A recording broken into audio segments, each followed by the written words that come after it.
A pope who rides the bus, a leader who washes the feet of prisoners, a voice crying out for the planet. This is Pope Francis, the first Jesuit, first Latin American, and one of the most revolutionary popes in history. But how did a humble priest from Argentina become the spiritual leader of 1.3 billion Catholics? This is his extraordinary journey.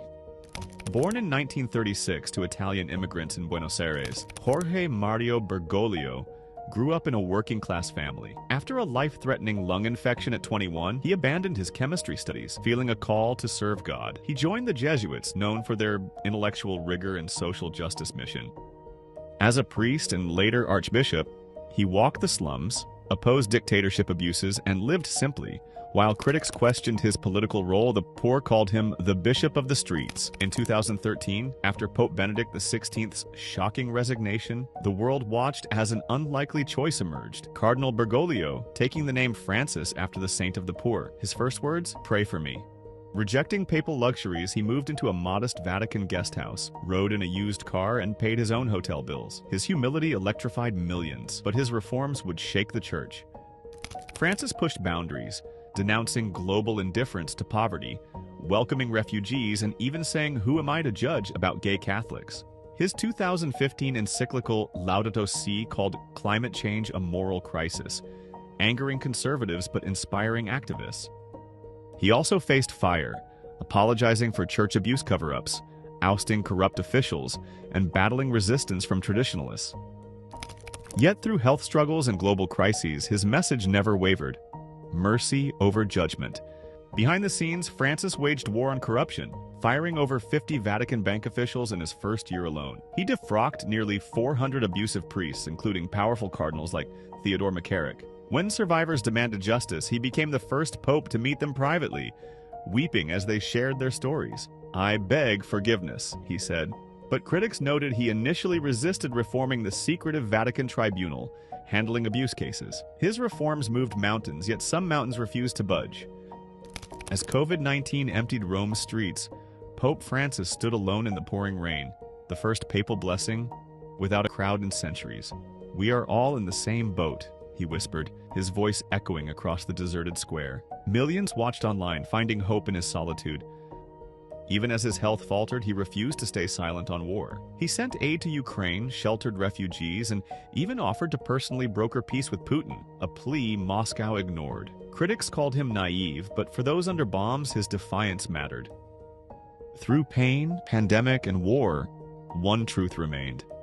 This pope would never stop fighting. For peace, for the poor, for a world that still needed healing. Francis didn't just preach about creation, he acted.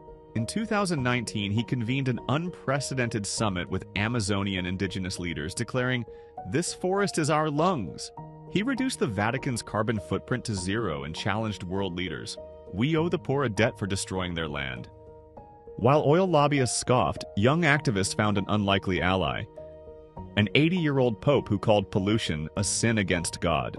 In a world divided by faith, Francis built bridges. He became the first pope to enter an Arabian Peninsula mosque, wash the feet of South Sudanese warlords to end civil war, and secretly negotiated the release of prisoners in Venezuela. In 2019, Pope Francis did the unthinkable.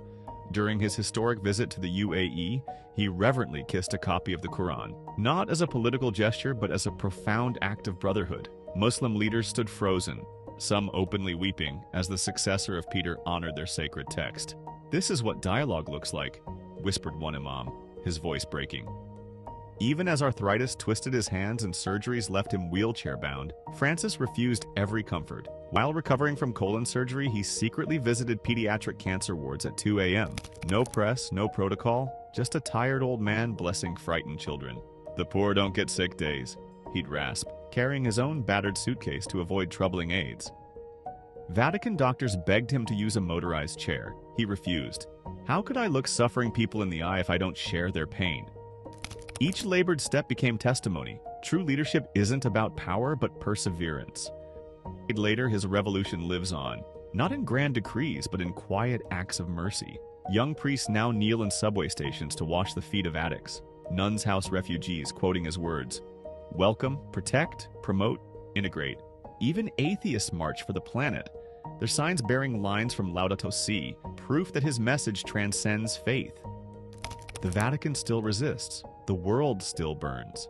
But the seed is planted in street priests who turn abandoned buildings into shelters, in teenagers who protest with Laudato Si painted on their faces, in mosques and synagogues that now open their doors to the homeless. The roots are spreading deeper than Rome's objections, stronger than the flames of division. This is how revolutions truly begin, not with decrees from palaces, but with countless ordinary acts of extraordinary love.